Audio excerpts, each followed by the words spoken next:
હવે લઈએ આપણે ઉદાહરણ 11.2. તો જે ઇમ્પોર્ટન્ટ એક્ઝામ્પલ છે આપણે પહેલાં ગણી લઈએ, બરાબર, પછી બીજા એક્ઝામ્પલ પર જઈએ. તો રકમ શું કહે છે કે ભાઈ એક લુહાર બળદગાડાના લાકડાના પૈડાની ધાર ઉપર લોખંડની રિંગ જડે છે. 27 ડિગ્રી સેલ્સિયસ તાપમાને પૈડાની ધાર અને લોખંડની રિંગના વ્યાસ અનુક્રમે 5.243 મીટર અને 5.231 મીટર છે. તો રિંગને પૈડાની ધાર પર જોડવા માટે કેટલા તાપમાન સુધી ગરમ કરવી જોઈએ? આલ્ફા એલ તમને આપ્યો છે લોખંડનો 1.2 × 10⁻5 કેલ્વિન ઇન્વર્સ, બરાબર. હવે આ નિયમ શું કહે છે કે ભાઈ જ્યારે તમે કદાચ બળદગાડું જોયું હોય તો એની અંદર એક લાકડાની પૈડું હોય અને એની ઉપર લોખંડની રિંગ જડવાની હોય, બરાબર, અને મજબૂતી આપે એ માટે. તો સીધી વસ્તુ છે કે લાકડાની પૈડાની સાઇઝ જે છે એ થોડી મોટી હોય અને લોખંડની રિંગ નાની હોય, બરાબર. પછી તમને ક્વેશ્ચન થાય કે સાહેબ જો લોખંડની રિંગ નાની હોય તો પછી પૈડા પર કેમની બંધ બેસે? તો નિયમ શું કહે છે કે ભાઈ લાકડાના પૈડા ઉપર જો લોખંડની રિંગ એકદમ ફિટ બેસાડવી છે તો લોખંડની રિંગ જો પહેલેથી મોટી લઈ લઈએ આપણે લાકડાના પૈડા કરતાં તો પછી બરાબર બંધ બેસે, થોડી આમ ખુલ્લી રહી જાય, બરાબર. તો આપણે શું કરીએ છીએ કે લોખંડની રિંગ થોડી નાની લઈએ છીએ. માની લો કે લાકડાનું પૈડું છે, બરાબર, લાકડાનું પૈડું, અને આ જે છે એ લોખંડની રિંગ છે જે પૈડા કરતાં કેવી છે? નાની છે. પહેલાં હવે શું કરીશું? આપણે આ રિંગને ગરમ કરીશું, બરાબર. ગરમ કરવાથી આ જે છે રિંગ એનું પ્રસરણ થવાનું અને એની સાઇઝ પહોળી થવાની આમ. તો આને કેટલી સાઇઝની પહોળી કરીશું ભાઈ? તો જેટલી પૈડાની ધારની સાઇઝ છે ને એટલી સાઇઝ આની કરીશું આપણે ગરમ કરીને રિંગની, અને પછી એને આપણે પૈડા ઉપર બરાબર બેસાડી દઈશું. જેવી બેસાડી પછી રિંગને ઠંડી કરી નાખીએ આપણે. તો રિંગ ઠંડી કરીએ તો ફરી પાછી કેવી થાય? સંકોચાઈ જાય, પોતાની મૂળ સ્થિતિમાં પાછી આવી જશે. ઓકે, તો એના કારણે શું થવાનું કે લાકડાના પૈડા ઉપર બરાબર દબાઈને ફિટ બેસી જવાની, બરાબર. તો પછી રિંગ છે બહાર નીકળી શકે નહીં. પણ જો પહેલાંથી આપણે લોખંડની રિંગ મોટી લઈ લઈએ પૈડા કરતાં અને ઉપર બેસાડી દઈએ તો ગમે ત્યારે રિંગ નીકળી જાય, બરાબર. તો એટલા માટે આપણે શું કહીએ છીએ કે લોખંડની રિંગ આપણે પહેલાં કેવી લઈએ છીએ? નાની લઈએ છીએ પૈડાની સાઇઝ કરતાં. પછી એને ગરમ કરીને પહોળી કરીને પછી પૈડા ઉપર લગાવીએ છીએ. પછી ઠંડી પાડીશું તો ફરી પાછી એની સાઇઝ નાની બની જાય તો આની ઉપર ફિટ બેસી જાય. ઓકે, તો કહેવાનો મતલબ શું કે રિંગની જે સાઇઝ છે એ એનો જે અંતિમ સાઇઝ છે મારે કહેવાના જેટલી કરવી પડે જેટલી સાઇઝ પૈડાની છે, બરાબર. તો આપણે શું કહીશું કે રિંગને શું હોય ભાઈ? ત્રિજ્યા હોય કે વ્યાસ હોય, બરાબર. તો જો રિંગને આપણે ગરમ કરીએ તો શામાં વધારો થાય? એની ત્રિજ્યામાં કે વ્યાસમાં? ઓકે, તો અહીંયા મેં ઉપર અહીંયા લખ્યું જુઓ કે આપણી પાસે ધારો કે સળિયો છે લોખંડનો L લંબાઈનો, એને આપણે ગરમ કરીએ છીએ તો એની લંબાઈ વધી જાય છે અને લંબાઈ બને છે નવી L ડેશ જેટલી. અને આ L ડેશ કોના બરાબર થાય ભાઈ? તો મૂળ લંબાઈ L અને લંબાઈનો વધારો ડેલ્ટા L આના બરાબર થાય. તો આપણે જે લંબાઈનો ફેરફાર છે કે તે માપતા હતા તો ડેલ્ટા L બરાબર L alpha L delta T આવું હતું. આ હતું આપણું રેખીય લંબાઈના વધારા માટે. હવે માની લો કે આ જે સળિયો છે આપણો L લંબાઈના બે છેડા હું વાળીને આમ જોઈન્ટ કરી નાખું, આમ બંને છેડા વાળીને આમ જોઈન્ટ, તો કેવો આકાર બને? આમ એક રિંગ બની જાય. હવે રિંગને શું હોય ભાઈ? ત્રિજ્યા હોય. ઓકે, હવે આ જે આખી રિંગનો જે પરિઘ છે આપણો 2πr થાય. કોના બરાબર થાય ભાઈ? લંબાઈ L બરાબર થાય. કેમ કે સીધી વસ્તુ છે કે ભાઈ આપણે આ જે આ ત્રિજ્યાની રિંગ જે બનાવી એ શેમાંથી બનાવેલી છે? L લંબાઈના સળિયામાંથી. તો આ સળિયાની રેખીય લંબાઈ L કોના બરાબર થાય? આ રિંગના પરિઘ જેટલી થાય, 2πr. ઓકે, હવે 2r ને ભેગા કરો તો શું કહેવાય? ત્રિજ્યા ગુણ્યા 2 મતલબ વ્યાસ કહેવાય. આને શું લખાય? π × d કહેવાય. તો L બરાબર 2πr લખવું કે πd લખવું? ક્લિયર? તો તમે ચેક કરી શકો કે જો અહીંયા હું તાપમાનનો વધારો કરું છું તો લંબાઈનો વધારો થાય છે. તો અહીંયા જ્યારે રિંગને હું ગરમ કરીશ તો શેમાં વધારો થવાનો? એની ત્રિજ્યામાં કાં તો વ્યાસમાં. કેમ કે જુઓ L અને R સમપ્રમાણમાં કહેવાય. 2π તો અચળ જ કહેવાય ને ભાઈ, 2π અચળ છે તો શું થશે? લંબાઈ જેમ જેમ વધશે તારની રેખીય એમ અહીંયા શું વધે? ત્રિજ્યા વધે. અને જો ત્રિજ્યા ના લખવી હોય તો 2r ને ભેગા કરો શું બની જાય? વ્યાસ બને. તો વ્યાસમાં વધારો થાય. તો L અને R બરાબર સમપ્રમાણમાં છે. તો હવે Lને જે સૂત્રો આપણે લાગુ પડશે બધા કોને લાગુ પડશે? Rને લાગુ પડશે. કેમ કે બેઝિકલી R જે છે ક્યાંથી આવ્યો છે? આપણા લંબાઈમાંથી જ આવેલો છે. તો જુઓ ડેલ્ટા R અહીંયા હું એપ્લાય કરું Lનો ફેરફાર તો અહીંયા Rનો ફેરફાર શું લખાય? ડેલ્ટા R લખાય. અને વ્યાસનો ફેરફાર શું લખાય? ડેલ્ટા D લખાય. તો આટલું તમને ખબર પડવી જોઈએ કે આ જે આપણી ડેલ્ટા એલનો જે ફેરફાર છે રેખીય ભાષામાં છે અને એ જ વસ્તુ સર્કલમાં વાળ દઉં રિંગની અંદર તો એ ડેલ્ટા આર બની જાય. ક્લિયર? હવે આની અંદર જુઓ, મેં હાલ કીધું કે લોખંડની રિંગ જે છે આપણી એની શરૂઆતની સાઇઝ નાની હશે તો એની કંઈક ત્રિજ્યા શરૂઆતની એના નામ આપી દઈએ આપણે R1 અને વ્યાસ હોય તો શું કહી દઈએ આપણે વ્યાસને D1 કહી દઈએ. પછી રિંગને આપણે ડેલ્ટા ટી તાપમાન સુધી ગરમ કરી અને ગરમ કર્યા પછી એની સાઇઝ વધી ગઈ અને અંતિમ એનો વ્યાસ થઈ ગયો ધારો કે D2. શું થઈ ગયો? D2 અથવા તો અંતિમ ત્રિજ્યા થઈ ગઈ એની R2 જે કહેવું હોય. બરાબર? ચલો, તો આ D2 અથવા તો R2 આપણે કેટલો કરવો પડે? રિંગની જે ત્રિજ્યા છે કેટલી વધારવી પડે, એની સાઇઝ કેટલી કરવી પડે? જેટલા લાકડાના પૈડાની સાઇઝ છે એટલી. ક્લિયર? ઓકે. તો હવે જુઓ, આની અંદર આપણને ગિવન ડેટા શું છે?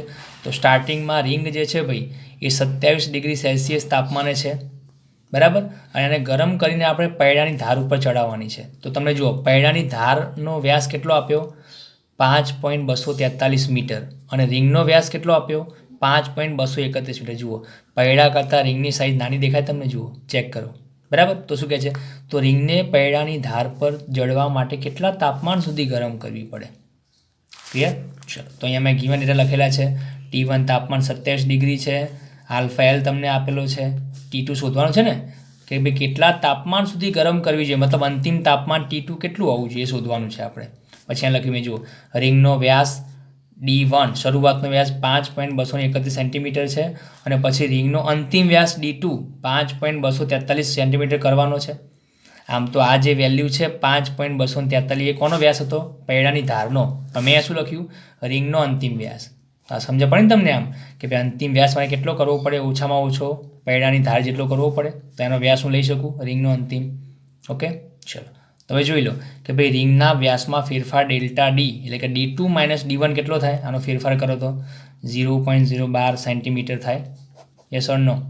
ઓકે, ચલો, હવે શું લખીએ કે ધારો કે લોખંડની રિંગને T2 તાપમાને ગરમ કરતાં તેનો વ્યાસ લાકડાની ધાર જેટલો બને છે. શું કહે છે? લોખંડની રિંગને કેટલું તાપમાને ગરમ કરીએ? T2 તાપમાને. તો એનો જે વ્યાસ છે કોના બરાબર થાય? લાકડાની ધાર જેટલો થાય. તો સૂત્ર આપણે કયું એપ્લાય કરીશું આની અંદર? ડેલ્ટા એલ બરાબર L alpha L delta T. આ જે સૂત્ર છે એના ઉપરથી શું બને આપણું? ડેલ્ટા એલ શું બની ગયો? ડેલ્ટા ડી બન્યો. વ્યાસ આપે તમને રકમની અંદર. તો ડેલ્ટા ડી બરાબર D alpha L delta T થાય. આવું. બરાબર? ઓકે, હવે મેં કીધું હતું કે અમે L1 કેમ લીધો છે? તો કે શરૂઆતનો એટલે કે મૂળ લંબાઈ એના માટે L1 લખીશ ખાલી મેં અહીંયા. તો અહીંયા મૂળ વ્યાસ શું છે આપણો રિંગનો? D1 છે અહીંયા. તો મેં શું લખ્યું અહીંયા? D1. તમે ના લખો તો પણ જાતે સમજી લો તો લખવાની કોઈ જરૂર છે નહીં. પણ અહીંયા સમજ પડે એ માટે મેં લખેલું છે. બરાબર? ઓકે, ચલો, હવે જો આનું વિસ્તરણ કરીએ તો ડેલ્ટા ડી એમના m is equal to D1 alpha L delta T શું લખાય? T2 - T1 થાય. ચલો, બધાની વેલ્યુ પુટ કરી દો. તો ડેલ્ટા ડી ઉપર શોધ્યો આપણે 0.012 સેન્ટીમીટરમાં જ રાખવાનો છે. બરાબર? એને મીટરમાં કરવા નહીં કરો ચાલશે. કેમ?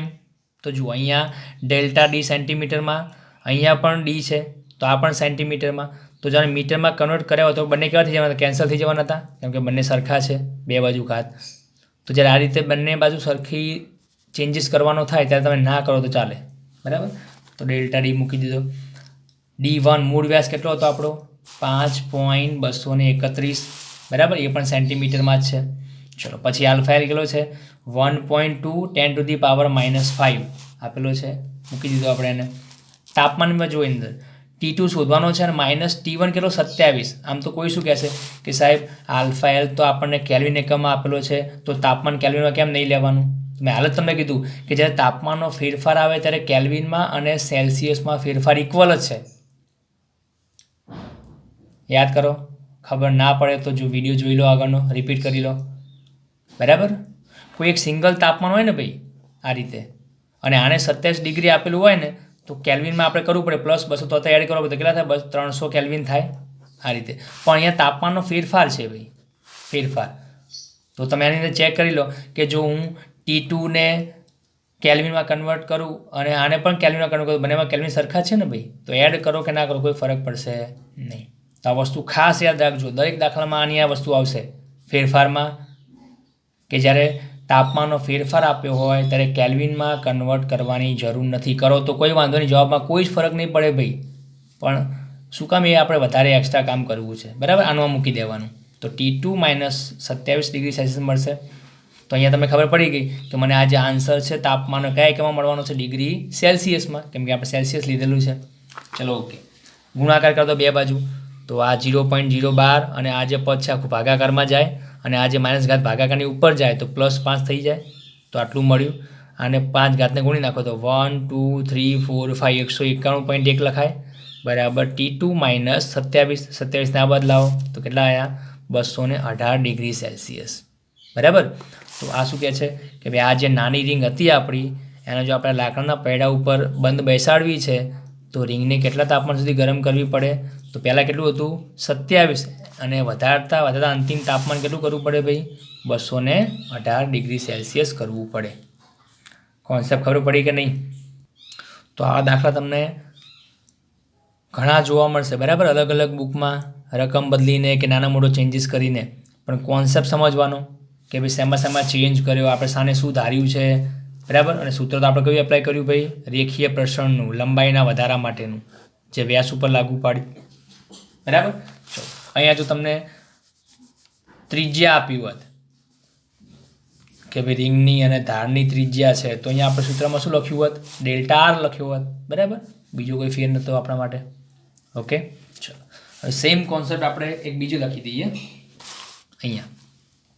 સ્વાધ્યાયનો 11.7 શું કહે છે કે ભાઈ એક મોટા સ્ટીલના પૈડાને તેજ દ્રવ્યની બનેલી મોટી ધરી પર બંધ બેસતું કરવું છે.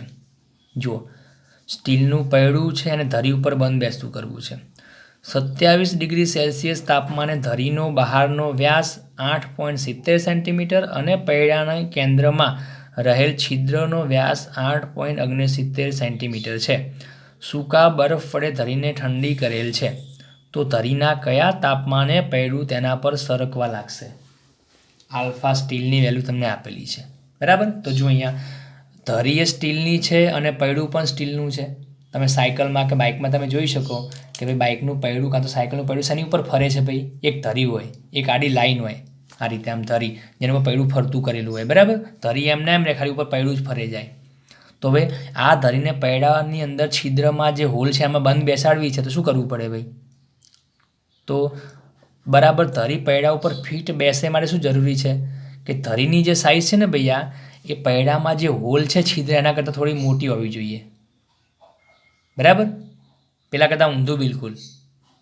શું કીધું કે ભાઈ આ માની લો કે આપણું સ્ટીલનું પૈડું છે અને એની અંદર આ છિદ્ર છે, આમાં મારે ધરી બેસાડવાની છે આ કાણાની અંદર, બરાબર. તો હું શું કરીશ, જે ધરીની સાઇઝ છે ને ભાઈ એ થોડી મોટી લઈશ, આ રીતે આટલી મોટી. ચેક કરો, જો આ છિદ્ર છે પૈડાની અંદર અને આ ધરી છે, સળીઓ છે આ. તો હવે શું કરી કે ભાઈ આ ધરી છે એને હું ઠંડી કરું સૂકા બરફ વડે. તમને ખબર સૂકો બરફ શું કહેવાય ભાઈ? સૂકો બરફ શું છે? સોલિડ કાર્બન ડાયોક્સાઇડ છે, ઘન કાર્બન ડાયોક્સાઇડને સૂકો બરફ કહેવાય. અને સૂકો બરફ માઇનસમાં તાપમાન આપી શકે, બહુ ઠંડુ કરી શકે. તો આપણે શું કર્યું, આ જે લોખંડની ધરી છે ને ભાઈ એને એકદમ ઠંડી કરી નાખી. હવે ઠંડી કરો તો સંકોચાય ને, બંને ઊંધી પ્રક્રિયા છે. જો આને ગરમ કરો તો વિસ્તરણ થાય, ઠંડી કરો તો સંકોચાય. તો આ ધરી સંકોચાવાથી એની સાઇઝ કેટલી થઈ જવાની ભાઈ? આ છિદ્ર જેટલી. અને પછી આ ધરીને આપણે છિદ્રમાં બેસાડી દઈએ અને પછી એને ગરમ કરી નાખીએ, કાં તો ઉપર પાણી રેડી નાખીએ, એટલે કે નોર્મલ તાપમાન થઈ જાય વાતાવરણ જેટલું, તો પાછી એની સાઇઝ કેવી થાય? મોટી થઈ જવાની. હવે જેવી ધરી મોટી થશે ને ભાઈ, છિદ્ર તો નાનું હતું તો આ ધરીને ફેલાવવા માટે જગ્યા મળશે નહીં, તો એ બરાબર ફિટ બેસી જશે એકદમ ટાઈટ જોઈન્ટ થઈને. સમજાય કે નહીં? ઓકે. તો આ રીતે વસ્તુને ઠંડી કરીને વિસ્તરણ પણ કરી શકીએ અને ગરમ કરીને વિસ્તરણ પણ કરી શકીએ, ઠંડી કરીને અને સંકોચી પણ શકીએ. તો આ જે ઉપરનો દાખલો તો બિલકુલ ઊંધો છે. જુઓ, આમાં ગરમ કરીને વિસ્તરણ કરવાની વાત છે, આની અંદર ઠંડી કરીને સંકોચાવાની વાત છે. ક્લિયર? બે રસ્તા હતા આની અંદર પણ. એક આપણે સ્ટીલના પૈડાને જો ગરમ કર્યું હોત તો આ છિદ્ર પોતે કેવું થઈ જાત? આમ પહોળું થઈ જાત અને પછી ધરીમાં બેસાડી દઈએ તો એ કામ થઈ જાય. કાં તો જો મારે પૈડાને ગરમ ના કરવું હોય તો ધરીને કેવી કરવી પડે ભાઈ? ઠંડી કરવી પડે. બેમાંથી એક રસ્તા છે. તો આમાં તમને કઈ કન્ડિશન કીધેલી છે ભાઈ? કે સૂકા બરફ હોય ધરીને આપણે ઠંડી કરવાની છે, તો એ તાપમાન કયું હશે? બરાબર. તો કોન્સેપ્ટ સમજવાની અંદર તો અહીંયા સ્ટાર્ટ કરીએ આપણે ગણવાનું. તો કે તાપમાન તમને આપ્યું T1 27 ડિગ્રી સેલ્સિયસ, બરાબર. T2 તમારે શોધવાનું છે અંતિમ તાપમાન. પછી શું કહે છે, ધરીનો પ્રારંભિક વ્યાસ કેટલો આપ્યો D1 8.70 સેન્ટીમીટર છે. ધરીનો અંતિમ વ્યાસ D2 બરાબર 8.69 સેન્ટીમીટર લેવાશે. જો આમ તો આ જે વ્યાસ છે આપણો 8.69 કોનો વ્યાસ છે ભાઈ? પૈડાનો વ્યાસ છે. જુઓ, પૈડાનો છે, પૈડાના કેન્દ્રમાં છિદ્રનો વ્યાસ આપેલો છે તમને આટલો. પણ મેં એને ધરીનો વ્યાસ કેમ માન્યો? કેમ કે ધરીને આપણે જ્યારે ઠંડી કરીને સંકોચીશું ત્યારે એની સાઇઝ જે છે એનો વ્યાસ અંતિમ એ કોના બરાબર થવો જોઈએ? આ છિદ્ર જેટલો થવો જોઈએ, બરાબર. તો હું છિદ્રનો વ્યાસ કહું કે પછી ધરીનો અંતિમ વ્યાસ કહું, બંને કેવા આવશે? આપણા ઇક્વલ આવશે, બરાબર. તો આપણે આજે D1 D2 જે વ્યાસ છે, બરાબર, એ આપણે કોના લઈશું હંમેશા? કે જેની ઉપર આપણે ફેરફાર કરવાનો છે. અહીંયા ફેરફાર કોની ઉપર કરીએ છીએ આપણે? ધરી ઉપર. તો ધરીને આપણે વ્યાસ લઈશું. આની અંદર વ્યાસની કોઈ ગણતરી કરવાની જરૂર નથી. જેમ અહીંયા કર્યું ને કે અહીંયા વ્યાસ તમને કોના આપ્યા હતા? રીંગના અને પૈડાના. પણ આપણે પૈડાની કોઈ જરૂર છે આની અંદર? ના. તો બંને વ્યાસ આપણે કોના લીધા હતા? આપણે રીંગના. તો કે રીંગનો આપણને વ્યાસ આપે તો ઓરિજિનલ જે હતો પહેલાં એ, અને પછી જે વધારો કર્યો એ પણ એનો અંતિમ વ્યાસ છે. અને કોના બરાબર થતો? આપણો પૈડા બરાબર. ક્લિયર? ચલો, તો આટલી વસ્તુ છે. હવે આની અંદર ધારો કે ધરીને T2 તાપમાન સુધી ઠંડી કરતાં તે સંકોચાઈને કે પૈડાના કેન્દ્રમાં બંધ બેસીને સરકવા લાગે છે, બરાબર. તો સૂત્ર એપ્લાય કરીએ આપણે. ડેલ્ટા L બરાબર L alpha L delta T પરથી શું લખાશે? ડેલ્ટા L શું બની ગયું? આપણો ડેલ્ટા D બની ગયો, વ્યાસ આપ્યો છે, જે શું થાય? D2 - D1 રીતે મળશે આપણને. Clear? Is equal to D1 alpha L delta T. જે D1 શું છે આપણો? એનો મૂળ વ્યાસ છે. ચલો વેલ્યુ મૂકી દો. D2 - D1. હવે ચેક કરો કે અંતિમ વ્યાસ કેટલો કરો કે આપણે ઓછો કરવાનો છે ને? 8.70 માંથી 8.69 કરવાનો છે. તો અંતિમ વ્યાસ આપ્યો આ પ્રારંભિક, તો વેલ્યુ મૂકી દો. તો આ માઇનસનો જવાબ મળશે તમને. 0.01 આગળ માઇનસ ઇઝ ઇક્વલ ટુ અહીંયા જુઓ D1 કેટલો લેવાનો? 8.70 પ્રારંભિક વ્યાસ છે એનો. પછી આલ્ફા એલની વેલ્યુ આપેલી છે delta T. T2 minus temperature આપણું 27. તો અહીંયા પણ આપણે કેલ્વિનમાં કન્વર્ટ કર્યું નથી, એમને એમ મૂકી દીધું, બરાબર. આનો ગુણાકાર કરો તો 10.428 ગુણ્યા 10⁻5 મળે. ભાગાકારમાં લઈ જાઓ તો આ 0.01 માઇનસ અને ભાગ્યા આવશે. ઘાત પેલી ઉપર જાય તો 5 ઘાત પ્લસ થઈ જાય અને વેલ્યુ આવી માઇનસ આ રીતે. હવે 5 ઘાત આ બાજુ ગુણી નાખો તો 1 2 3 4 ને 5 તો કેટલા આવે? -95.89 આવે. 27 ને આ બાજુ લાવો તો પ્લસ થઈ જાય, તો આમાંથી માઇનસ ઓછું થશે. -68.89 ડિગ્રી સેલ્સિયસ. આ રાઉન્ડ ઓફ કરો તો કેટલા આવશે? -69 સેલ્સિયસ. ક્લિયર? તો આટલું તાપમાન જો ધરીનું કરી આપી દે -69 ડિગ્રી સેલ્સિયસ, તો આપણી ધરી બરાબર છિદ્રમાં બંધ બેસી જાય. ક્લિયર? ઓકે. તો ચેક કરો કે ભાઈ આટલું માઇનસમાં તાપમાન જોઈએ છે, તો આપણો બરફ તો ના કરી શકે ને ભાઈ? જે આપણે નોર્મલ બરફ બને પાણીને એનું તાપમાન તો કેટલું હોય? 0 ડિગ્રી સેલ્સિયસ હોય. આટલું માઇનસમાં ના કરી શકે, તો આ કોણ કરી શકે? ભાઈ આપણો સૂકો બરફ કરી શકે, બરાબર, ઘન કાર્બન ડાયોક્સાઇડ. ક્લિયર? તો આ હતો એનો કોન્સેપ્ટ. ચલો હવે આવો ના એક બીજો પણ દાખલો લઈ લઈએ. હા, તાંબાની એક તકતીમાં છિદ્ર પાડેલ છે. ઉદાહરણ 11.8 છે. શું કે તાંબાની એક તકતીમાં છિદ્ર પાડેલ છે જેનો 27 ડિગ્રી સેલ્સિયસ તાપમાને વ્યાસ 4.24 સેન્ટીમીટર. જો શરૂઆતનો તમને આપ્યો T1 તાપમાન આપ્યું અને શરૂઆતનો વ્યાસ આપ્યો. આ તાંબાની તકતીને 227 ડિગ્રી સેલ્સિયસ સુધી ગરમ કરવામાં આવે તો છિદ્રના વ્યાસમાં થતો ફેરફાર કેટલો હશે? અને આલ્ફા તાંબાનો આપ્યો છે 1.70 10⁻5 કેલ્વિન ઇન્વર્સ. ક્લિયર? તો જો ગિવન ડેટામાં શું છે? T1 છે 27, T2 પણ આપ્યું છે 227, D1 શરૂઆતનો વ્યાસ અને મૂળ વ્યાસ આપ્યો 4.24 સેન્ટીમીટર. શોધવાનું શું છે ભાઈ? ફેરફાર વ્યાસનો ડેલ્ટા D શોધવો છે. તો સીધું એપ્લાય કરી દો ને. ડેલ્ટા D બરાબર D1 alpha L delta T. D1ની વેલ્યુ આપી છે મૂળ, બરાબર. આની અંદર પણ આપણે સેન્ટીમીટરમાં જ રાખીશું કેમ કે ડેલ્ટા D પણ આપણે શું મળશે? સેન્ટીમીટરમાં. આલ્ફા એલની વેલ્યુ આપેલી છે, ડેલ્ટા T મૂકી દો 227 ગુણાકાર કરો કેટલો હવે? 1.44 ગુણ્યા 10⁻2 સેન્ટીમીટર. આટલો આન્સર તમને મળશે. ક્લિયર? તો આ જે 4 દાખલા છે આપણા એ એક સરખા છે, કોન્સેપ્ટ બધામાં સેમ છે. પછી લઈએ નેક્સ્ટ સ્વાધ્યાયનો 11.10. શું કહે છે? 50 સેન્ટીમીટર લંબાઈ અને 3 મિલીમીટર વ્યાસવાળા પિત્તળના સળિયાને તેટલી જ લંબાઈ અને તેટલા જ વ્યાસ ધરાવતા સ્ટીલના સળિયા સાથે જોડવામાં આવે છે. સંયુક્ત સળિયાની મૂળ લંબાઈ 40 ડિગ્રી સેલ્સિયસ તાપમાને છે. જો તાપમાન 250 ડિગ્રી સેલ્સિયસ કરવામાં આવે તો ફેરફાર શું હશે એની લંબાઈમાં? બરાબર. શું જંકશન પર ઉષ્મીય પ્રતિબળ ઉદ્ભવશે? સળિયાના છેડાઓ પ્રસરણ પામવા માટે મુક્ત છે. પછી વેલ્યુ આપી આલ્ફાની, પિત્તળને આપી જોઈએ, અને પિત્તળને બ્રાસ કહેવાય તો આલ્ફા બ્રાસ આપ્યો અને આલ્ફા સ્ટીલ આપેલો છે. ક્લિયર? જો આવું તમને રકમમાં કહે છે કે ભાઈ આપણી પાસે 2 સળિયા છે.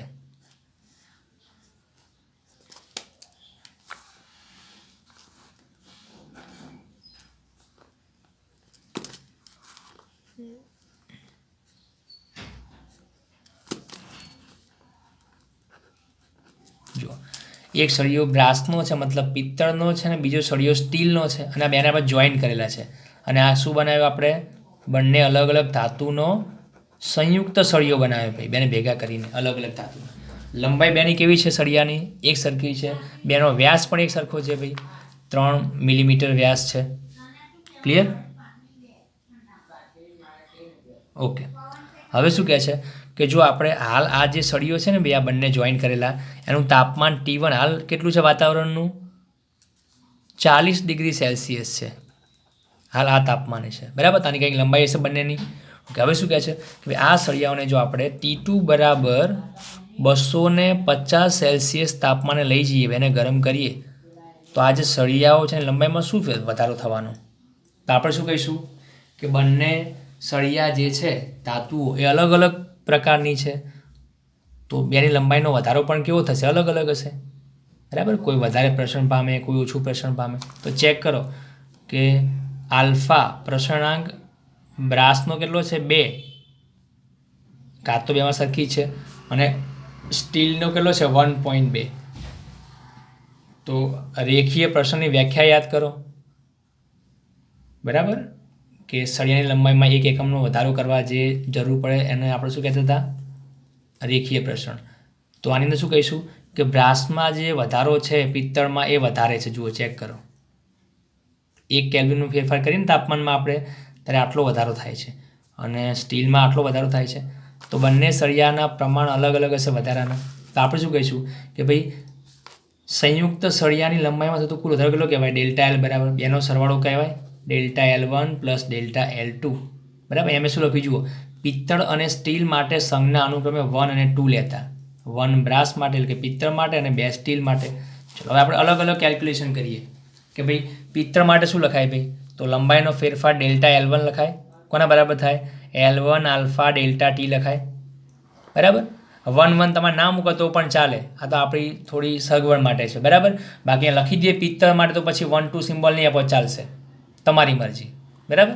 ચલો, પણ સૂત્ર આપણને ખબર છે કે ભાઈ ડેલ્ટા L બરાબર L આલ્ફા ડેલ્ટા T થાય છે. ઓકે. L એની મૂળ લંબાઈ છે કેટલી આપી? 50 સેન્ટીમીટર છે. બરાબર. 50 ના 50 રાખું છું. કેમ? કેમ કે ડેલ્ટા L પણ મને શામાં મળશે? સેન્ટીમીટરમાં. બરાબર. ઓકે. આલ્ફા એલની વેલ્યુ આપી જુઓ પિત્તળ માટેની, અને તાપમાનનો ફેરફાર 250 માઇનસ 40 મૂકી દો તો આવશે 210. ગુણાકાર કરો તો કેટલો આવશે? 0.21 સેન્ટીમીટર. તો આ વધારો થયો આપણો પિત્તળના સળિયાનો. સેમ કોન્સેપ્ટ સ્ટીલ માટે લખી દો. ડેલ્ટા L2 બરાબર L2 આલ્ફા 2 ડેલ્ટા T થાય. બરાબર. વેલ્યુ લંબાઈની 50 છે. સેમ આલ્ફા સ્ટીલનો આપેલો છે, ડેલ્ટા T એનો આપેલો છે, મૂકી દો તો કેટલો આવ્યો? 0.126 સેન્ટીમીટર. કમ્પેર કરો, બોલો કઈ લંબાઈનો વધારે થયો? પિત્તળમાં. બરાબર. ઓકે. એટલે કે પિત્તળ સ્ટીલ કરતાં વધારે પ્રસરણ પામશે. ચલો હવે ટોટલ વધારો કેટલો કહેવાય? તો ડેલ્ટા L બરાબર delta L1 plus delta L2 એનો સરવાળો કેટલો આવશે? 0.34 સેન્ટીમીટર. આ આપણો આન્સર થઈ ગયો. હવે શું કહે છે કે ભાઈ શું જંકશન પર ઉષ્મીય પ્રતિબળ અનુભવશે? જંકશન કોને કહેવાય ભાઈ? આ શબ્દ આગળ વારંવાર આવશે. બરાબર. જંકશન મતલબ થાય કે જ્યાં સળિયાના બંને છેડા ભેગા થાય ને જંકશન કહેવાય. તો જુઓ, જ્યાં બ્રાસનો સળિયો પૂરો થયો ત્યાં સ્ટીલનો સ્ટાર્ટ થઈ ગયો, તો બેના જે એન્ડ જોડાયેલા હોય ને બંને છેડા એને આપણે જંકશન કહેવાય. બરાબર. તો આ જંકશન ઉપર શું કોઈ ફોર્સ લાગશે ભાઈ? એટલે કે બંને બાજુ જે સળિયાઓ છે એ આ જે વચ્ચેનો જે પોઈન્ટ જંકશન છે એની ઉપર કોઈ આમ ફોર્સ લગાવશે પ્રતિબળનો મતલબ શું હતો ભાઈ આપણો? પુનઃસ્થાપક બળ હતું. તો કે અંદર ફોર્સ લગાવશે પુનઃસ્થાપક બળથી. તો આન્સર ઇઝ નો.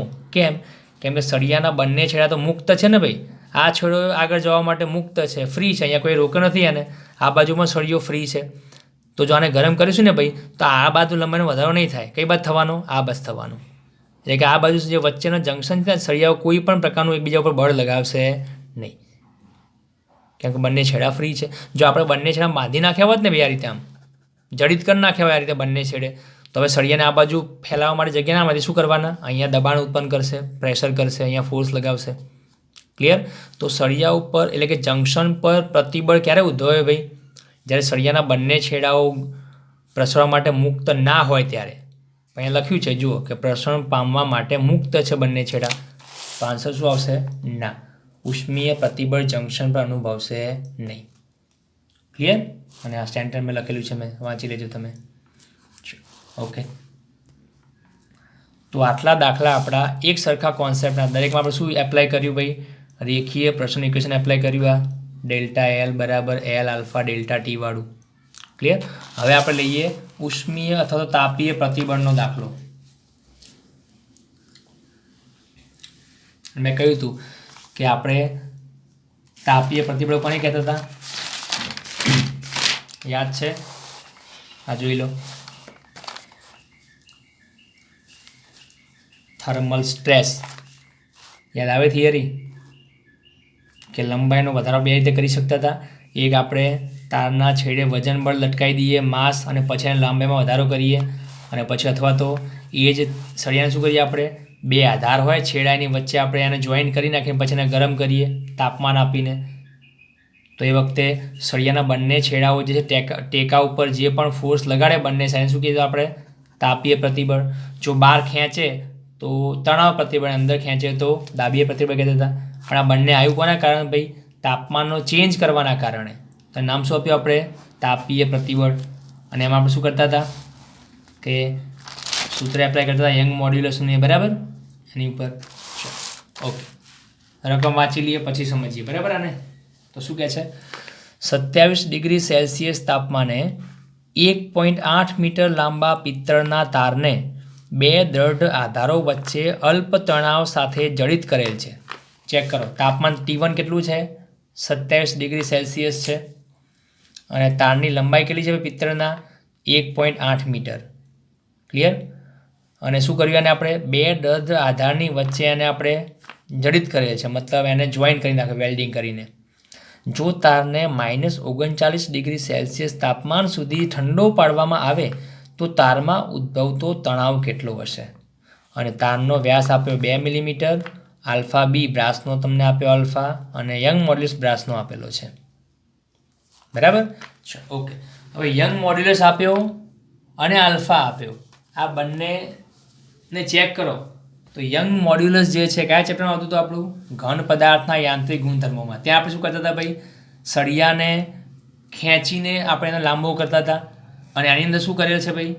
કે તાપમાનમાં ચેન્જીસ કરીને લંબાઈમાં ફેરફાર કરેલ છે. હવે બંને ભેગા ક્યાં થાય ભાઈ? તો તમને ખબર છે કે બંને ચેપ્ટરના જે કોન્સેપ્ટ છે ભેગા શેમાં થાય છે? આપણા તાપીય પ્રતિબળમાં, થર્મલ સ્ટ્રેસમાં, બરાબર છે? ઓકે, તો શું કહે છે કે ભાઈ પહેલી વાર આપણે આ જે તાર છે પિત્તળના, એને આપણે બે ટેકા વચ્ચે બાંધી નાખ્યો આ રીતે, બરાબર? અને તાપમાન કેટલું હતું પહેલાં?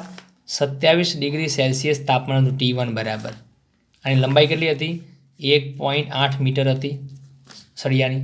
હવે આપણે શું કર્યું? ઠંડો પાડ્યો. કેટલા તાપમાન સુધી? -39 ડિગ્રી સેલ્સિયસ સુધી.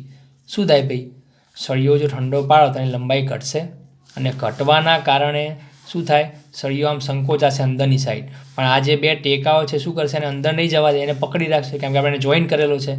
તો આપોઆપ સળિયામાં શું ઉત્પન્ન થવાનું ભાઈ? અંદર એક પ્રકારનું પુનઃસ્થાપક બળ ક્રિએટ થાય, અને નામ શું આપીએ આપણે? તણાવ બળ, બરાબર? સળિયામાં જે પુનઃસ્થાપક બળ તેને તણાવ બળ કહીએ છીએ આપણે. ટેન્શનમાં હશે સળિયો, તો આ તણાવ બળ કેટલું હોય શોધવાનું છે આપણે. તો તણાવ બળને આપણે F પણ કહી શકીએ, કાં તો પછી એને T પણ કહી શકીએ. આ ફાઇન્ડ કરવું છે આપણે. ઓકે, તો ગિવન ડેટામાં શું આપ્યું? T1 આપ્યો, T2 આપ્યો, વ્યાસ આપ્યો 2 મિલીમીટર, અને ત્રિજ્યા કેટલી થાય ભાઈ? 1 મિલીમીટર, અને SI માં થાય 10⁻³ મીટર. લંબાઈ આપી 1.8 મીટર, શોધવું છે તણાવ ટી. ક્લિયર? કોનો ઉપયોગ કરીશું ભાઈ? તો યંગ મોડ્યુલસ આપણને આપેલો છે, એનો યુઝ તો ક્યાંક તો થવાનો ને. તો યાદ કરો ચેપ્ટર જૂનું, વાય બરાબર સિગ્મા અપોન એપ્સિલોન, અને ઉપર પ્રતિબળને શું લખાય? બળ ભાગ્યા ક્ષેત્રફળ, અને એપ્સિલોન શું લખાય? Delta L by L. લંબાઈની વિકૃતિ છે આપણી આ. ઓકે, તો એફ ઇઝ ઇક્વલ ટુ, એને નીચે ઉતારો તો એફ બાય એ, અને આ ડેલ્ટા એલ બાય એલ થશે.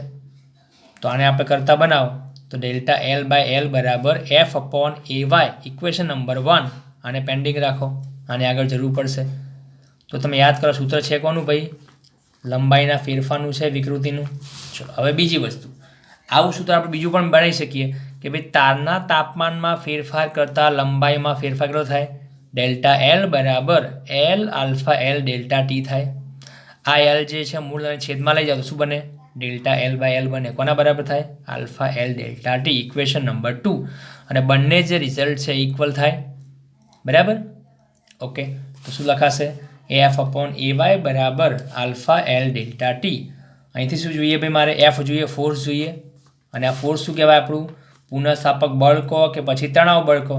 એફ અને એ વાયને આ બાદ લઈ જાય તો શું આવશે?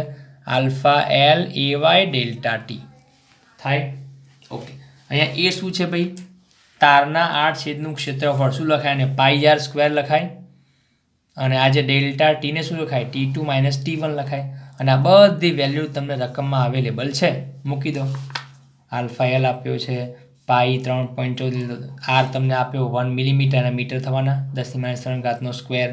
વાય આપેલો છે T2 માઇનસ T1. T2 કેવો છે? અંતિમ તાપમાન માઇનસ છે, અને પછી માઇનસ T1, તો જો -39 -27. ક્લિયર? તો આ જવાબ તમારો આખો માઇનસમાં આવશે. તો 377.17 ગુણ્યા 10⁻5, અને આ 3 દુ -6 ને 11, 6 ને 5 11, આ કેન્સલ થઈ ગઈ બધી. તો શું વધ્યું? -377.17, અને રાઉન્ડ ઓફ કેટલે આવશે? 3.8 ગુણ્યા 10⁻2 ન્યૂટન આવશે. માઇનસનો મતલબ શું કહેવાય? કે ભાઈ આ જે પ્રતિબળ છે એ કેવું હશે? વિરુદ્ધ દિશામાં હશે.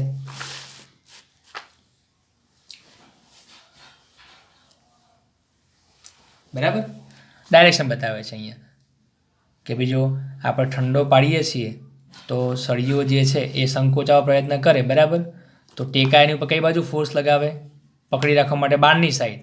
અને સળીઓ ક્યાં ફોર્સ લગાવે? અંદરની સાઈડ. તો બંને ફોર્સ ઓપોઝિટમાં છે ને, એટલા માટે આની આગળ માઇનસ આવે છે. બરાબર? ઓકે, તો હાલ માઇનસ આપણે જો આવું ગણીએ, ફક્ત મૂલ્યની વાત કરીએ તો કેટલા આવે? એફ બરાબર 3.8 ગુણ્યા 10⁻2 ન્યૂટન. ક્લિયર? ચલો, તો આટલો ફોર્સ લાગે છે. ઓકે, પછી લઈએ સ્વાધ્યાયનો 11.3. શું કહે છે? કેટલાક થર્મોમીટરનો વિદ્યુતીય અવરોધ ઓમમાં તાપમાન સાથે નીચેના સૂત્ર પ્રમાણે બદલાય છે. R is equal two R0 બ્રેકેટમાં 1 + alpha T minus T1 T0. હવે શું કહે છે કે પાણીના ત્રિબિંદુ, અને ટ્રિપલ પોઈન્ટ કહેવાય. આને આપણે આગળ જોઈશું કે પાણીના ત્રિબિંદુ એનું તાપમાન કેટલું છે? 273.16 કેલ્વિન છે. એ થર્મોમીટરનો અવરોધ 101.6 ઓમ. એટલે કે પાણીનું જે ત્રિબિંદુ છે આટલું તાપમાન, એ તાપમાને અવરોધ કેટલો છે થર્મોમીટરનો? 101.6. પછી શું કહે છે? સીસાના સામાન્ય ગલનબિંદુ એટલે કે તાપમાન છે 600.5 કેલ્વિન. એની ઉપર અવરોધ કેટલો છે આનો? 165.5 ઓમ છે. તો થર્મોમીટરનો અવરોધ 123.4 ઓમ હોય ત્યારે તેનું તાપમાન કેટલું હશે? જો તાપમાન સાથે કઈ કઈ વસ્તુઓ બદલાય છે, આ બહુ જરૂરી છે. બરાબર? તો આપણે શું કહીએ કે કોઈ પણ ધાતુ હોય ને તો એનું તાપમાન સાથે પ્રસરણ થાય, અને લંબાઈના ક્ષેત્રફળમાં એના કદમાં વધારો થાય. બરાબર? તાપમાન સાથે. એ જ રીતે કોઈ ધાતુનો અવરોધ માની લઈએ. તમે અવરોધ કોને કહેવાય ખબર છે? 10મામાં ભણ્યા છો વિદ્યુત ચેપ્ટરમાં. બરાબર? કે પ્રવાહના માર્ગમાં જે ડિસ્ટર્બન્સ આવે, રેઝિસ્ટન્સ, અને આપણે અવરોધ કહીએ છીએ. તો અવરોધનું કામ શું હોય? પ્રવાહનો વિરોધ કરવાનું હોય. તો કોઈ પણ ધાતુ જે છે એનું તાપમાન વધતા અવરોધ પણ વધે છે. બરાબર? તો તાપમાનની બે અસર છે ભાઈ. ધાતુની લંબાઈ પણ વધે, એનો અવરોધ પણ વધે છે. તો આ રીતે જેમ જેમ તાપમાન વધતું જાય એમ અવરોધ વધતો જાય છે. તો આપણે શું કહીએ છીએ કે ભાઈ તાપમાનના વધારા ઘટાડાનો ઉપયોગ કરી અને આપણે બીજું શું માપી શકીએ, એનો અવરોધ પણ માપી શકીએ. બરાબર. તો એટલા માટે આપણે થર્મોમીટર બનાવ્યા. અને થર્મોમીટર અલગ અલગ પ્રકારના હોય છે. આપણે જે જોયું હતું પારાનું થર્મોમીટર, બરાબર, એમાં લિક્વિડ વપરાય છે પારો, અને બીજા થર્મોમીટર છે ડિજિટલ થર્મોમીટર. હાલ મોસ્ટલી આ થર્મોમીટર વપરાય છે ડિજિટલ, બરાબર. જેમ કેલ્ક્યુલેટરમાં ઘડિયાળમાં જે આવે છે ડિજિટલ ઘડિયાળ, એ રીતે થર્મોમીટર ડિજિટલ હોય, એની અંદર આંકડા બતાવે, તાપમાન લખેલું આવે. તો આ જે ડિજિટલ થર્મોમીટર છે કોની ઉપર કામ કરે ભાઈ, તો અવરોધનો તાપમાન સાથે ફેરફાર, એટલે કે જેમ જેમ તાપમાન બદલાય વાતાવરણનું એમ અવરોધ બદલાય છે, બરાબર. અને એનાથી આપણે તાપમાન માપીએ છીએ. ઓકે. તો એ તાપમાન સાથેનો અવરોધનો જે ફેરફાર છે સંબંધિત તમને આ સૂત્ર ઉપરથી આપેલું. જુઓ, આની અંદર બે વસ્તુ છે ને, એક તાપમાનનો ફેરફાર છે અને આ બાજુ અવરોધ છે આર. ક્લિયર. હવે આનું આપણે થોડું સાદુરૂપ આપી દઈએ. દાખલો આપણો જે જૂનો છે એ જ છે, બરાબર, ખાલી અવરોધના ફોર્મમાં છે. શું લખાય જુઓ, આ સૂત્ર આપ્યું તમને, આર બરાબર R0 બ્રેકેટમાં 1 plus alpha T minus T0. ચલો કૌંસ છોડ દો, આને R0 મલ્ટીપ્લાય કરી દો અંદર, તો R0 મલ્ટીપ્લાય બાય 1 એટલે R0 થશે, plus R0 into alpha T minus T0. ચલો R0 ને આ બાદ લાવી દો તો શું આવશે, R માઇનસ R0 થાય, બરાબર. આ પદ એમના એમ. હવે આ કોના જેવું પદ દેખાય તમને, થોડું ઇમેજિન કરો.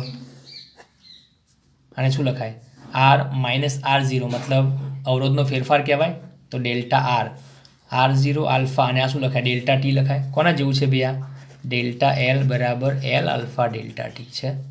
તો જેમ તાપમાનના ફેરફાર સાથે લંબાઈમાં ચેન્જીસ આવે, એમ તાપમાનના ફેરફાર શેમાં ચેન્જ આવે, અવરોધ પણ બદલાય. બે સૂત્રો સરખા છે જુઓ. તો હવે તમને દાખલો બહુ ઇઝીથી આવડી જશે કે જે વસ્તુ આપણે એલમાં કરે એ વસ્તુ શેમાં કરવાની, હવે આપણે આરમાં ખાલી સિમ્બોલ બદલે એવું માની લેવાનું. ક્લિયર.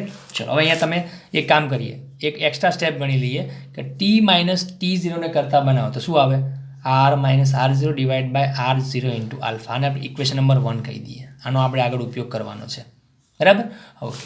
હવે આની અંદર કોન્સેપ્ટ શું સમજી લો કે બે તાપમાન છે ને બે અવરોધ છે. જુઓ, R અને R0 બે અવરોધ કહેવાય આપણા, એમ T અને T0 તાપમાન છે. તો આની અંદર યાદ રાખો, આ T0 તાપમાન છે એ આપણું સંદર્ભ તાપમાન કહેવાય. કેવું તાપમાન કહેવાય, સંદર્ભ તાપમાન. સંદર્ભ મતલબ રેફરન્સ. જેમ આપણે પેલું સેલ્સિયસ, કેલ્વિન, પછી ફેરનહાઇટનો માપક્રમ જે આપણે બનાવ્યો હતો એની અંદર આપણે શું જોતું હતું કે સંદર્ભ તાપમાન જોતું હતું પહેલાં, કે શરૂઆતનું એટલે કે સૌથી નીચું તાપમાન અને સૌથી ઊંચું તાપમાન. જો આ બંને તાપમાન મેળવી દઈએ આપણે તો પછી વચ્ચેના બધા તાપમાન મેળવી શકીએ સ્કેલના ભાગ પાડીને, કાપા પાડીને. પણ આપણે પહેલાં કયું જોઈએ ભાઈ, સૌથી નીચું અને સૌથી ઊંચું તાપમાન જોઈએ. તો આ જે બે તાપમાન જે હતા આપણે છેડા ઉપરના એને શું કહેતા હતા, આપણે સંદર્ભ તાપમાન કહેવાય. તો અહીંયા જે T0 તાપમાન છે ને ભાઈ, એ સંદર્ભ તાપમાન છે આપણું, એક રેફરન્સ ટેમ્પરેચર છે જેનો આપણે એની સાપેક્ષ આપણે બીજો ચેન્જીસ માપવાનો છે, બરાબર. તો જુઓ, T0 તાપમાને અવરોધ કેટલો હોય, R0 હોય ઓબ્વિયસલી. અને પછી તાપમાન વધતા વધતા T થઈ જાય તો T તાપમાને પછી અવરોધમાં ચેન્જ થઈ જાય તો અવરોધ કેટલો થઈ જાય આપણો, R. તો શું કહેવાય, સંદર્ભ તાપમાન T0 છે તો R0 શું છે ભાઈ, સંદર્ભ તાપમાને અવરોધ છે. પછી તાપમાન T છે તો R શું છે, T તાપમાને અવરોધ છે. તો જે તાપમાન હોય એનો અવરોધ પણ હોય એનો, હા કે ના, બરાબર. તો અહીંયા જોઈ લો, અહીં T0 શું બતાવે, સંદર્ભ તાપમાન. જે કયું તાપમાન તમે કીધું, ત્રિબિંદુ પાણીનું. R0 શું છે, સંદર્ભ તાપમાને અવરોધ છે. પછી T શું છે, આપેલ તાપમાન છે ભાઈ, કોઈ પણ હોઈ શકે XYZ. અને R શું છે ભાઈ, એ આપેલ તાપમાને અવરોધ છે. ક્લિયર. ઓકે. હવે આની અંદર જુઓ, સંદર્ભ તાપમાન ગીવન ડેટામાં તમે શું આપેલું છે, સંદર્ભ તાપમાન T0 કેટલું આપ્યું, 273.16 કેલ્વિન આપ્યું તમને, એ હું લખી દઉં. એ તાપમાને અવરોધ કેટલો આપ્યો, R0 101.6 આપ્યો. ક્લિયર. તો એ લખી દીધું. હવે શું કહે છે કે બીજું એક તાપમાન આપ્યું કે 600.5 કેલ્વિન તાપમાનનો અવરોધ કેટલો છે, 165.5 છે. તો પછી જો અવરોધ 163.4 હોય તો તાપમાન કેટલું. સંદર્ભ તાપમાન અને સંદર્ભ અવરોધ જે આપણને લીધા એ સિવાય તમને બીજા બે વેલ્યુ આપેલી છે, બે અવરોધ આપ્યા છે અને બે તાપમાન આપેલા છે. જુઓ, એક તાપમાન કેટલું આપ્યું, 600.5 કેલ્વિન, અને એ વખતે અવરોધ કેટલો આપ્યો તમને, 165.5. હવે શું કહે છે કે જો અવરોધ 123.4 ઓહ્મ હોય તો તાપમાન કેટલું. તો તો આ જે આપણને બે છે છેલ્લે બે ભાગ આપ્યા ડિવાઈડ બે અલગ અલગ આપ્યા અવરોધને તાપમાન એ તમારે શોધવાના છે. કોની સાપેક્ષે ભાઈ?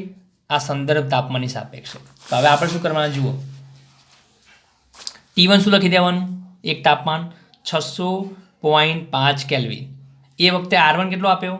165.5 ઓમ આપ્યો. પછી શું કહે છે કે જો અવરોધ 123.4 ઓમ છે તાપમાન કેટલું થાય? તો દાખલો બે પાર્ટમાં ડિવાઈડ કરો. એકવાર કોની જોડ બનાવીએ? T0 R0 તો રહેવાના જ છે અને પછી કોને સાથે લઈ લઈએ? T1 R1 ને. પછી બીજી વાર શું કરીએ? T0 R0 તો લેવાના જ છે, સાથે કોને લઈએ પછી? T2 R2 ને. તો બે સૂત્ર આપણને મળશે.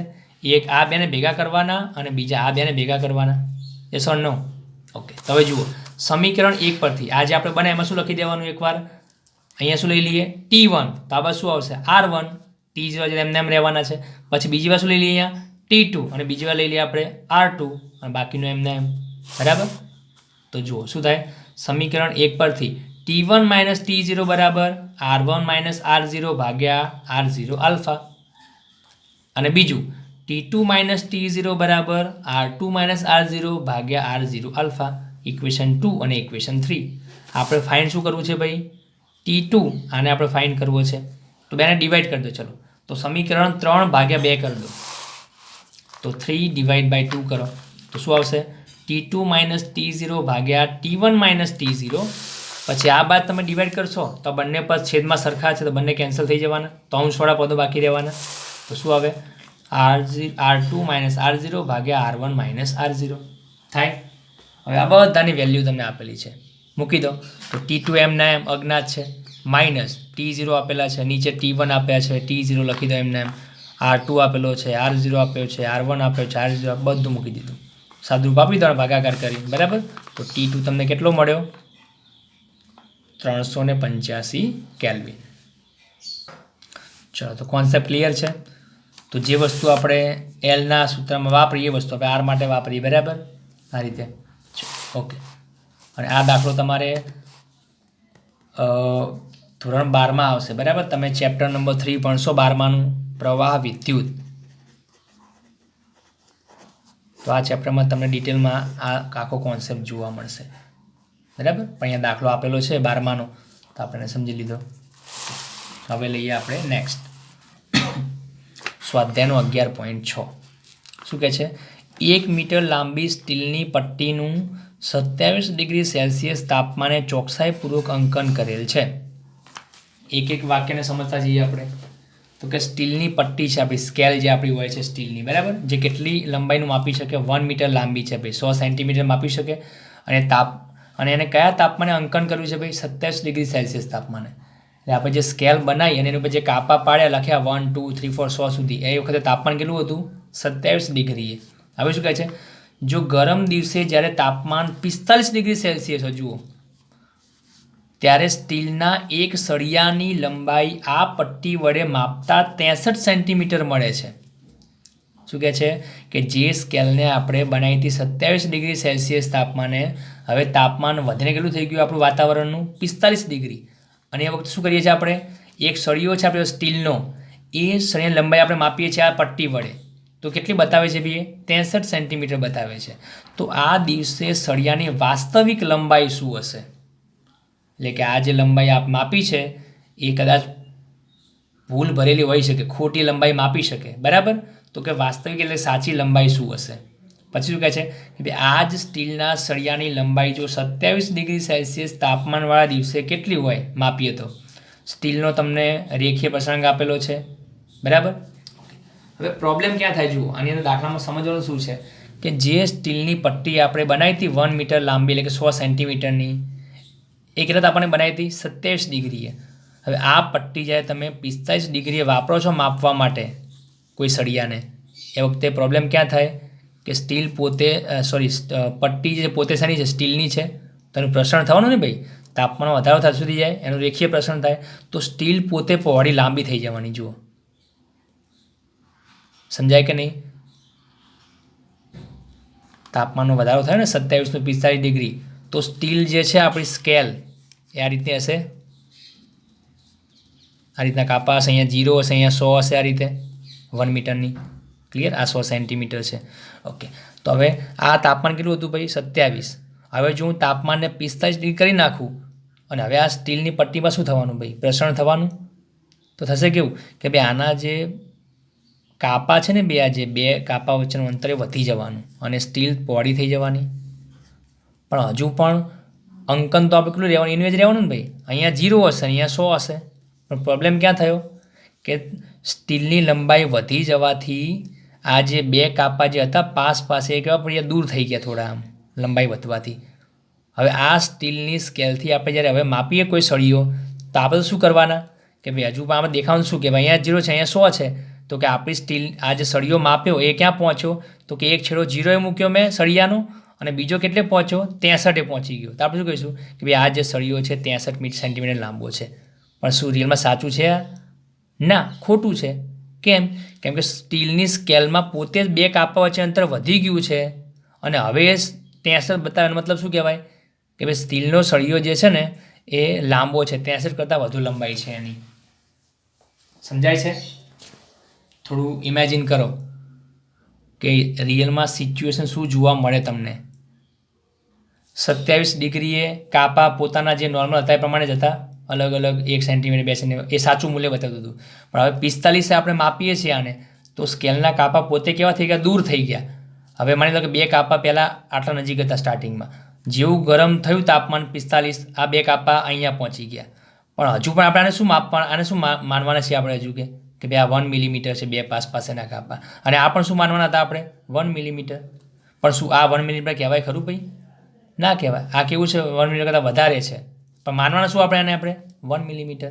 હવે માની લો કે આવા બે પહોળા કાપા થઈ ગયા ને હવે સેન્ટીમીટરમાં આપણે સ્ટીલની માપીએ છીએ લંબાઈ, તો કે 63 મળે છે.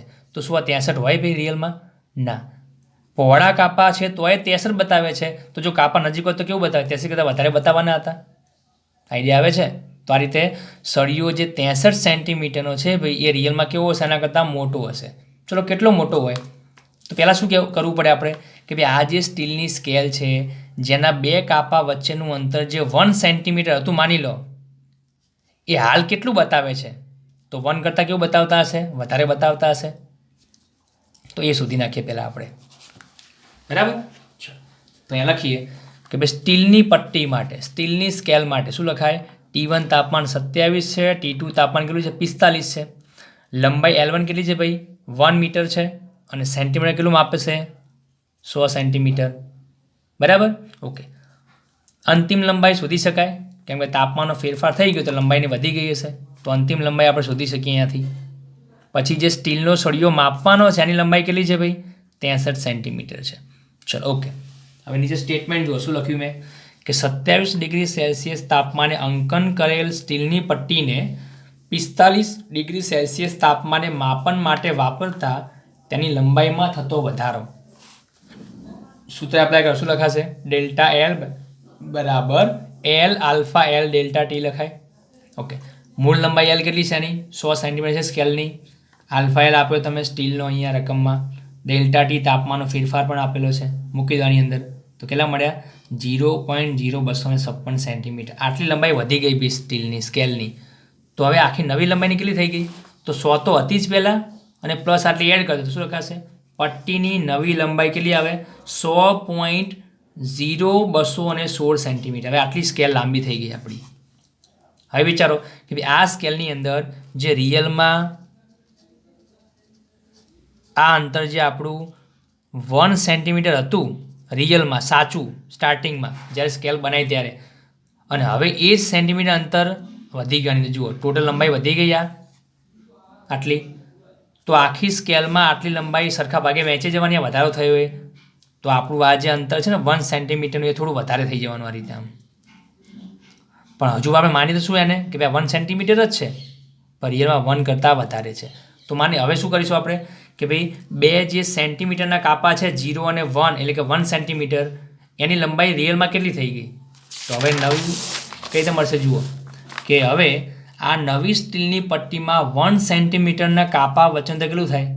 તો 100.216 મૂળ એની આ નવી લંબાઈ છે અને ભાગ્યા એની મૂળ લંબાઈ કેટલી? 100 હતી. તો 1.000216 સેન્ટીમીટર. જો આ શું બતાવે છે કે રિયલમાં જે 1 સેન્ટીમીટરના કાપા વચ્ચેનું જે અંતર હોવું જોઈએ એ હાલ કેટલું છે 1.000216 છે. આટલું માપે છે ભાઈ. હવે લંબાઈનો વધારો થયા પછી ક્લિયર. તો શું કહીશું હવે કે હવે આ સ્કેલની મદદથી આપણે સળિયાની લંબાઈ માપે શું લખાય કે હવે આ સ્કેલથી 63 સેન્ટીમીટરના સળિયાની વાસ્તવિક લંબાઈ માપો તો કેટલી થાય તો 63 ગુણ્યા અને 1 સેમી હજુ આટલું માપે છે ને તો 63 ગુણ્યા 1.000216 તો કેટલી આવે 63.0136 મીટર. બરાબર. તો રિયલમાં આટલી લંબાઈ છે એની વાસ્તવિક. બરાબર. તો કોન્સેપ્ટ તમે સમજી લો, તમે બહુ ડિટેલમાં સમજાવ્યું છે. ઓકે. પછી નેક્સ્ટ શું કહે છે કે ભાઈ 27 ડિગ્રી સેલ્સિયસ તાપમાને આ સળિયાની લંબાઈ કેટલી હશે એ દિવસે. સળિયો હાલ કેટલા તાપમાને હતો આપણો 45 છે, પણ થોડું શું કહે છે એડવાન્સ વિચારે છે કે ભાઈ જો આ સળિયો 27 ડિગ્રી સેલ્સિયસ તાપમાને હોત તો એની લંબાઈ કેટલી હશે. તો સીધી વસ્તુ છે કે જો 45 છે હાલ લંબાઈ એની કેટલી છે 63.0136 છે, આ 45 ડિગ્રી સેલ્સિયસ તાપમાને છે, તો 27 કેટલી હોય તો ઓબ્વિયસલી આના કરતાં ઓછી હશે. સળિયો સંકોચાવાનો ને ભાઈ, તાપમાન ઘટશે તો. બરાબર. તો અહીંયા હું શોર્ટમાં લખી દઉં છું. બરાબર. અહીંયા બહુ ડિટેલ નહીં લખતા આપણે કે 27 ડિગ્રી સેલ્સિયસ તાપમાને માપ પટ્ટીનો જે 1 સેન્ટીમીટરનો જે અંક છે ને ભાઈ એ ખરેખર શું માપતો હોય 1 સેમી જ માપે. તો 27 ડિગ્રી સેલ્સિયસ તાપમાને સળિયાની લંબાઈ કેટલી થાય આપણી 63 અને 1 સેમી કેટલું માપતું હતું રિયલમાં 1 સેમી તો ગુણ્યા એટલે કે 63 સેન્ટીમીટર. બરાબર. આટલી એની લંબાઈ છે 27 ડિગ્રી સેલ્સિયસ તાપમાને. કેમ કે 27 આપણે જ્યારે માપવું છે ત્યારે સ્કેલ આપણી બરાબર કામ કરવાની છે, કેમ કે આપણે સ્કેલને યાદ આપણે જ બનાવેલી છે. તે વખતે શું થવાનું 1 સેમી જે છે બિલકુલ 1 સેમી જ માપશે. તો હવે આ 1 સેમી માપે છે ઓકે, તો એની અંદર આપણે જો આ 63નો સળિયો મૂકી દઈએ તો એ ઓકે જ માપવાનું ને, સાચું જ માપશે. તે લંબાઈ જે છે એની 63 હશે. ક્લિયર. તો આટલો દાખલા ગણ્યા છે. હવે લાસ્ટમાં તમને કહી દઉં કે આની હું PDF ફાઇલ તમે નહીં મૂકું, તમારે આ દાખલા સમજી વિડીયો જોઈ અને આનો સ્ક્રીનશોટ લઈ અને દાખલા તમારે ચોપડામાં ગણવાના છે. આ મેં મારી મેથડથી ગણેલા છે ભાઈ. કોઈ પણ સ્ટુડન્ટ આના દર્પણમાં કે બીજા કોઈ મટીરિયલમાં જોઈને લખશે નહીં. એક મારી પોતાની એક મેથડ છે ભાઈ. તમે જોઈ શકશો કે હું કોઈ પણ બુક કાં તો મટીરિયલ કરતાં એકદમ ઇઝી લેંગ્વેજના દાખલા સમજાવું છું અને લખાવું છું. બરાબર. તો જેની કેપેસિટી છે ભાઈ કે બીજી કોઈ રીત આપી હોય અઘરીને તમે સમજી શકો જાતે તો તમે એવું કરી શકો. બાકી તમને રિક્વેસ્ટ છે બરાબર કે મહેરબાની કરી અને મેં જે મેથડથી દાખલા ગણ્યા છે એ દાખલા જ ગણવાના, કારણ કે આમથી ઇઝી મેથડ તમે કોઈ બુકમાં નહીં મળે ડેફિનેટલી. દર્પણમાં તમે જોઈ લો, જોવું હોય તો અત્યારે જ. ક્લિયર. તો PDF નહીં મળે, આને વિડીયોને પોઝ કરી અને સ્ક્રીનશોટ લઈ લેવાનો અને પછી દાખલા લખી દેવાના. ઓકે. ચલો.